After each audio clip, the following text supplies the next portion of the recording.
bagaimana metode menghafal bagi kami yang sudah berumur ini.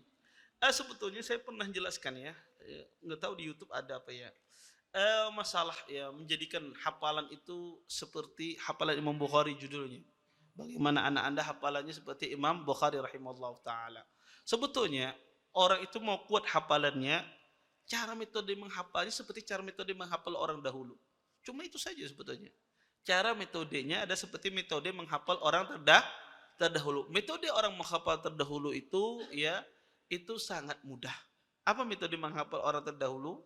Ya, pertama ya seseorang itu menghafal, dia menghafal sesuai dengan kadar kemampuan. Otak kita ini berbeda-beda, antara otak saya dengan otak Anda berbeda. Jangan seseorang itu menghafal di luar kadar kemampuannya.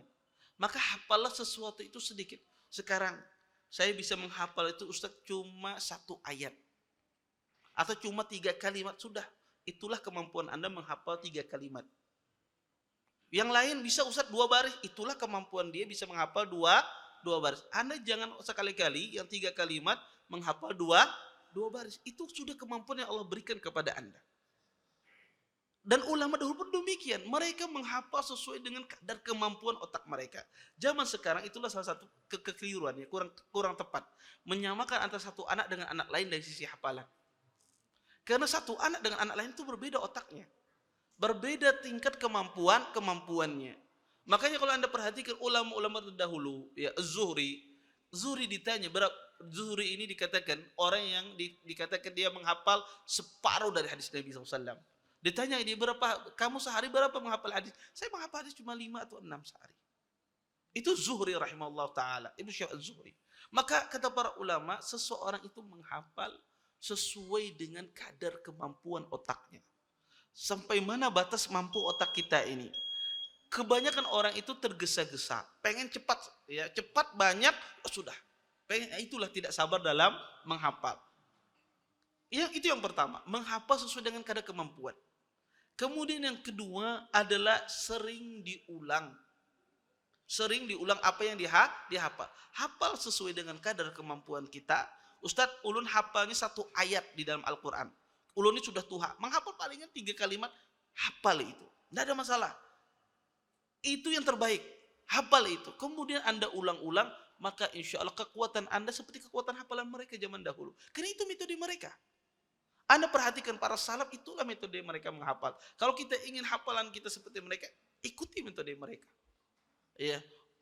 Zaman orang sekarang banyak cara menghafal, harus mendengarkan musik lah, apa macam. Yang ada hilang hafalan dia. Ya. Subhanallah ya, orang itu kalau dia menghafal sesuai dengan kadar kemampuan, dia sangat banyak sebetulnya hafalannya. Karena banyak orang itu memaksa dia menghafal setengah lembar. Cuma hari itu aja. 3 bulan kan menghafal lagi. 3 bulan menghafal lagi. Kenapa? Karena dia merasa berat. Otaknya tidak sanggup semangatnya. Tapi kalau dia menghafal sesuai dengan kemampuan dia yang biasa, normal, dia tidak akan merasa berat. Setiap hari dia akan menghafal. Walaupun sedikit-sedikit. Menghafal sedikit-sedikit itu emang butuh waktu lama. Tapi dia jadi. Nama orang itu menghafal, dikatakan orang itu hafal adalah dia kapan saja diminta dia bisa menyebutkannya. Itu orang hafal.